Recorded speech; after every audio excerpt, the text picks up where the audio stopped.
with the process of elimination and the process of doing one thing a day just to try to keep focused. I felt pretty bad there at the end of the day after I got all this dash out of everything, you know. Who knows? I pulled these out, the pillars and everything, found some trash. I don't know if you can even see that. There we go. I was able to cut the brackets, ground the spot welds out, and was able to get it disconnected from the firewall. Now right there where the shiny spot is on the lower side is directly right where our, that's where that block off plate that we made is, okay? And you know, it's got some bracketry in here, I don't know, to drill through that. That's pretty tough. It's, now I don't know how hot that is, but it's about eighth inch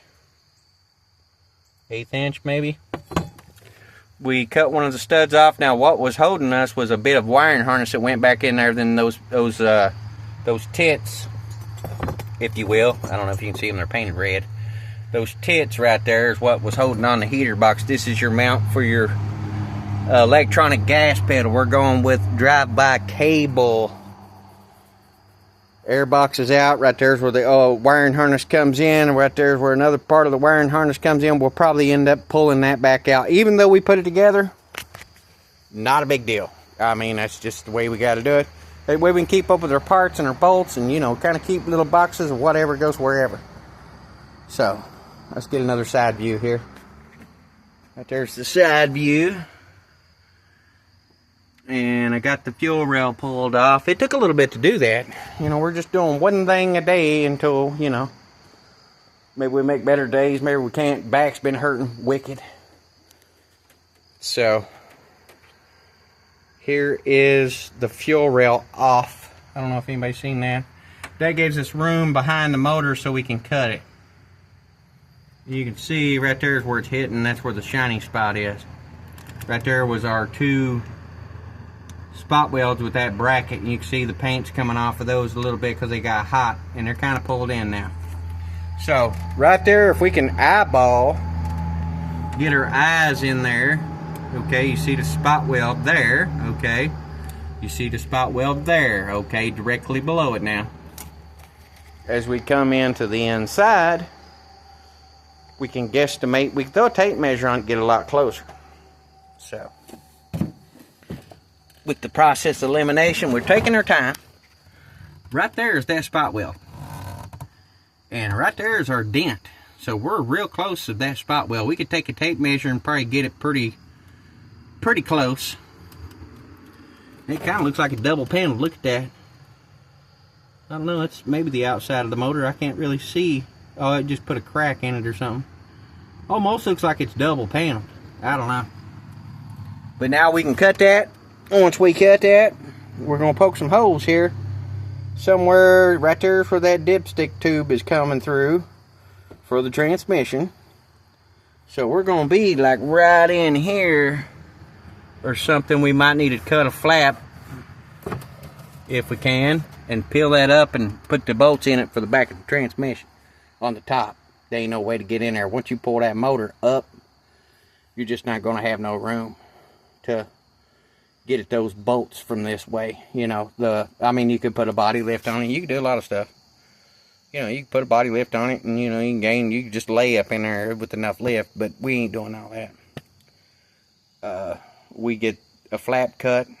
I got to get some cutting wheels, so we're kind of stopped at the minute. The cutting wheels I traded for, they don't fit what I got. Now, if I had a regular cutoff grinder, air or electric, I'd say okay, but my electric one is a 90 and not a horizontal, so I don't have the attachment. I think I've got it somewhere, but I can't find it.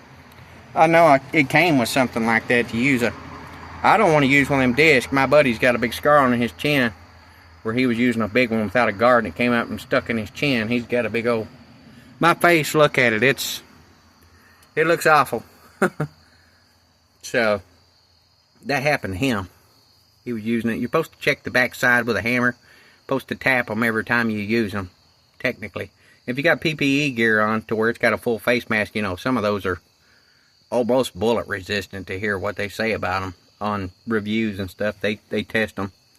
you know, not a projectile, but anything that, you know, would spin to whatever it says on the disc. You know, use like 1400 RPMs or something like that. It makes a projectile if it was to come apart. Blah, blah, blah. I know, it's a lot, but I don't have nothing to keep me safe, so I really don't want to put it on something that don't have a guard. You know, we're just out here having fun. We ain't trying to get hurt, and we're not in a huge hurry. So, that's today's progress. We're able to get the bracket cut, get those spot wells drilled out. We got to take some time, and we'll measure. And once we get it all measured up and everything, we'll get a better understanding on exactly kind of where we need to cut it. Because, you know, once we do cut that, and we got room, and the transmission and the motor can come completely together, then we can jack it up and start working on our motor mounts. And then we got to obviously take the rest of this wiring harness, pull it through the firewall, and see how our other engine wiring harness is going to fit in there. We can stick our bar back up there. You can put the steering column in it. You can do all that. Put it back together enough to be able to start. If we can get to start and run on the motor, then, you know, we're good. You know, we should be better. I don't think those transmission shifters that they're going to send out are going to be much. And I tried to get one for a better price. I was like, well, you know, he offered me a discount, but it wasn't what I wanted to pay. But I've seen problems with them to where like the microchip will go out or whatever sometimes. So you just got to pull it off there and put a chip on it, or, you know, you'd have to silicone it back up and stuff, just like working on anything else. But blah, blah, blah. Here's where we're at. Next thing's next. You see how close that spot weld is. We was just in there. So guesstimation from eyeballing it, you're probably going to come up about, that's an inch to the top of that plate. And then you come up another inch, you're going to be right there where you're smacking on it with the hammer. You need to give yourself enough room to make a lip to where you can make something that you can cap on there and spot weld it and seam seal it. We're not going to weld it out solid. Be spot welding it in place. I don't want to pull that motor back out. That's a lot to get it in there. It's tight on this side. I mean, I probably got the room on this side. It's this side. And then we got to get that fuel rail back in there too and all that. So we need room. And you can see right here on this side, it's just not together.